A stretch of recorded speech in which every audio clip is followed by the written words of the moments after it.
Welcome to the Journey to Happy podcast, a podcast dedicated to help you in the process of getting out of your own way and letting go of the mental barriers that have been self-created that stand on the way of you and the emotional freedom and happiness that you so desire. I am Olga, your host, and in here I'm going to offer you raw but real examples that will help you step into the shoes of becoming the CEO of your own life. Because let's face it, in a world where you can be anyone you want, why not promote yourself to the CEO position? I cannot wait to see you inside.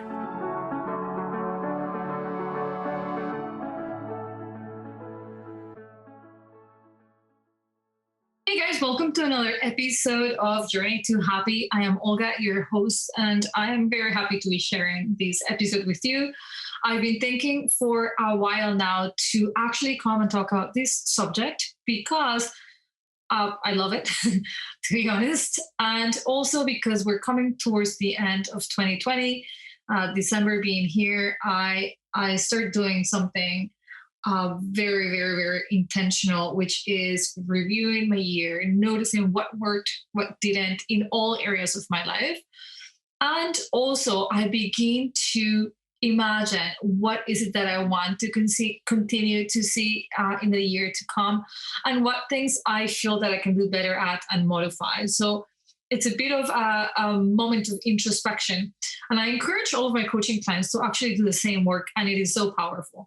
Often, and in fact, a couple of days ago when I was coaching a group of ladies, one of them broke into tears to had been able to realize all the great accomplishments that she had over the year. And the one that brought the most excitement to her was the one of forgiveness. This year, she managed to forgive something that she had kept for a long time. So if you're not in the habit of reviewing your years, if you're the kind of person who, if it wasn't a good year, all you can think about is, oh, thank God it's over. And the things that you sort of review in your head is all the things that went wrong as the year is coming to an end. I'm going to really ask you to make a change this year, not just pay attention to what didn't work, what was heavy, what, it's easy to complain about. Those are all great lessons to have had. And it's important to not let them go in vain without any moment of appreciation for the lessons learned. So when I review my years, I begin with accomplishments. What were all the things that I got to do this year, whether those are professional, personal. Actually, I look at all these areas in my relationships. What were some of the things that I feel proud about? What is the thing that I feel most proud about? And then I go over the lessons. Something that I have done my entire life as I go through a difficult life moment is to recognize and get curious as to the gift behind this thing being in my life.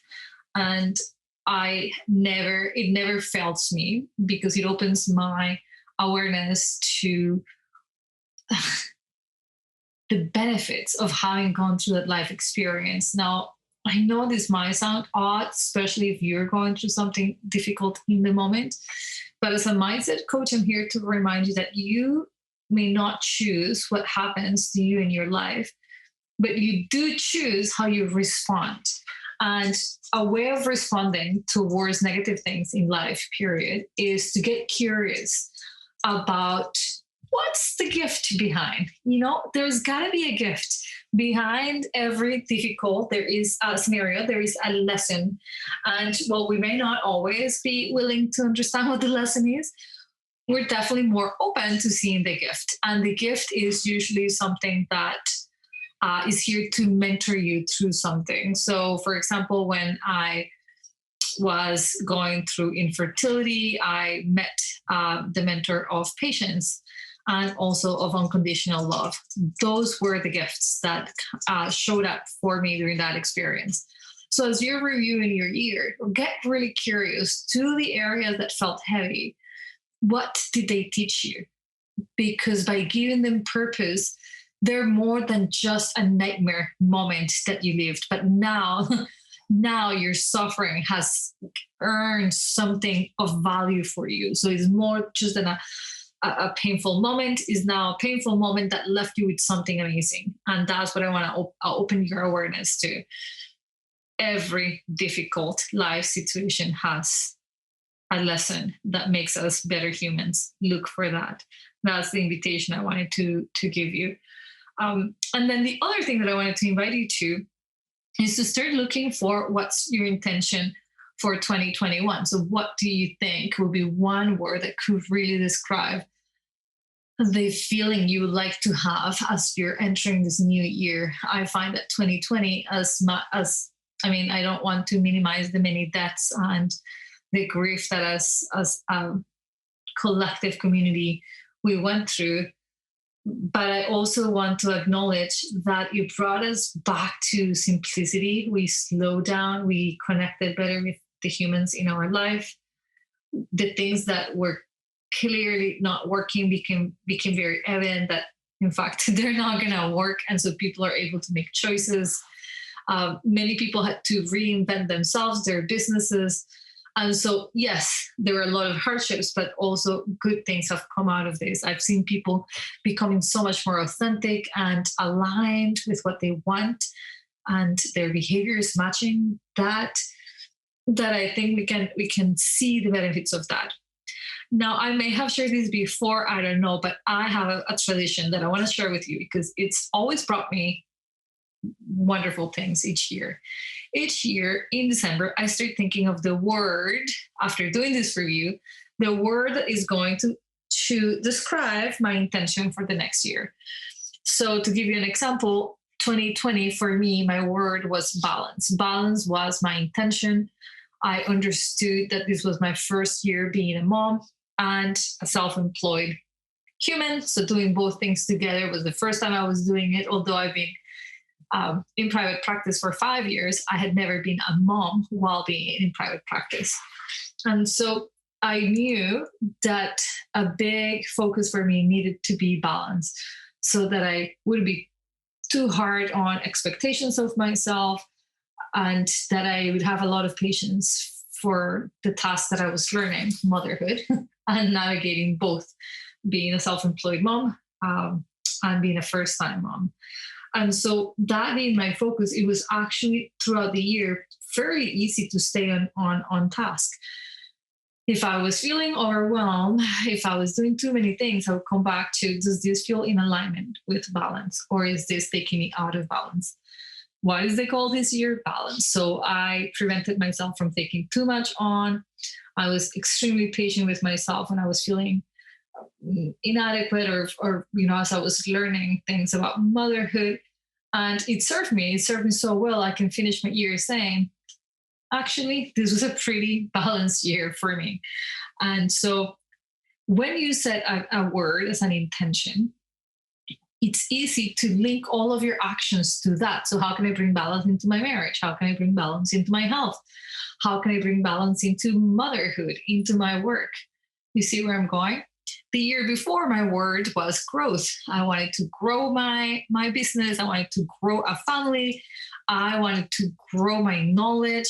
And so growth was the word that best defined it. And I ended up getting pregnant. I did expand my business to being fully online. And I had so much learning to do in that process. So I want you guys to think of your word as that it's got to come from your heart, right? It cannot be something that you think, I should be doing this. Like, oh, I guess my word should be healthy because, I'm a few pounds over whatever weight I want to be. But I want it to be, I don't want it to be like this. I want it to be something that really speaks to your need and to your desire. Like where you see yourself standing. Like balance was big for me. I wanted to stand in balance. I meant that. So this word made sense for me. Now my word for 2021, I'll share it with you because I already know it. I started this work early in December. As soon as December comes, I start doing this work because I don't want it to be an accident. I need a Year's resolution, a last minute thought. It's got to be a well thought thing. And so for me, the word coming for 2021 is focused. I want to be focused because I want no distractions to stop me from evolving and moving forward. So it's time for me to have a laser focused attitude, and that's what I'm working towards. I would love it if you guys come into my Instagram and DM me and tell me what the word for you is this year coming up.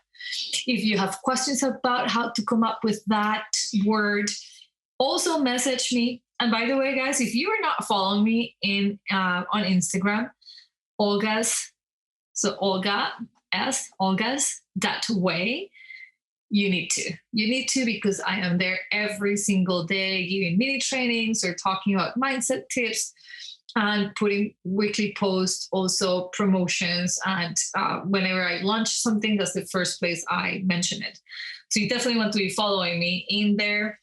Let me know that you listened to the podcast and that you came to Instagram to follow me because of the podcast. And let me know your word. I would love to hear what your word is. I will be sharing with you in the next episode some of the words that my clients are choosing for themselves.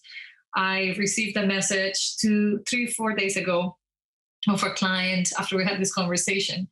And I've been coaching her all of 2020, and she had forgotten what her word was, but she looked it up, and her word was healing and sobriety. And she came to text me and said, "Oh my God, Olga, I had to go back into my journal to look at my 2020 words. They were healing and sobriety, and I'm happy to say that I am 7 months sober to date. Thank you for teaching me how to heal myself. I had tried quitting drinking so many times before, and I never understood quite well why it wouldn't stick. Now I know I just needed to heal." You guys, that's the power. That's the power of setting intentions. And then you let them go. You're not like, it's not an expectation. You're not attached to them, this or else. No, this is what I would love. I'm working intentionally towards balance, towards healing. And the healing brought the sobriety. She didn't work on sobriety. She brought on healing. And that's what happened. I hope that inspires you. And I hope that you find this episode helpful.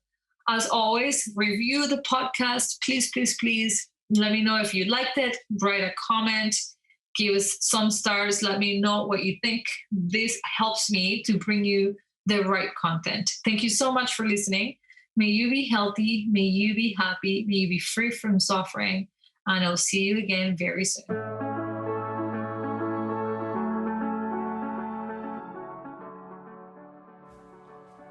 Have you been thinking that it's time to join a gym membership, only that for your mindset?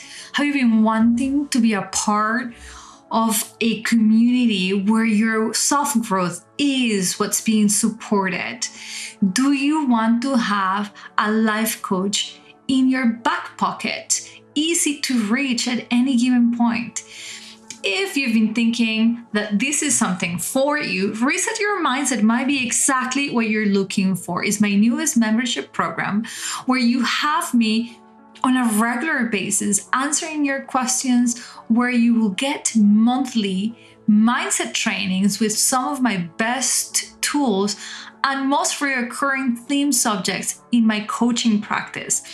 You will also receive a work along workbook to move along, and you will have Zoom group calls with me to get your questions answered and to process some of those heavier emotions that you just don't know what to do about. If this sounds interesting to you, check out my website at www.olgasway.com and look for Reset Your Mindset membership program. I cannot wait to see you inside.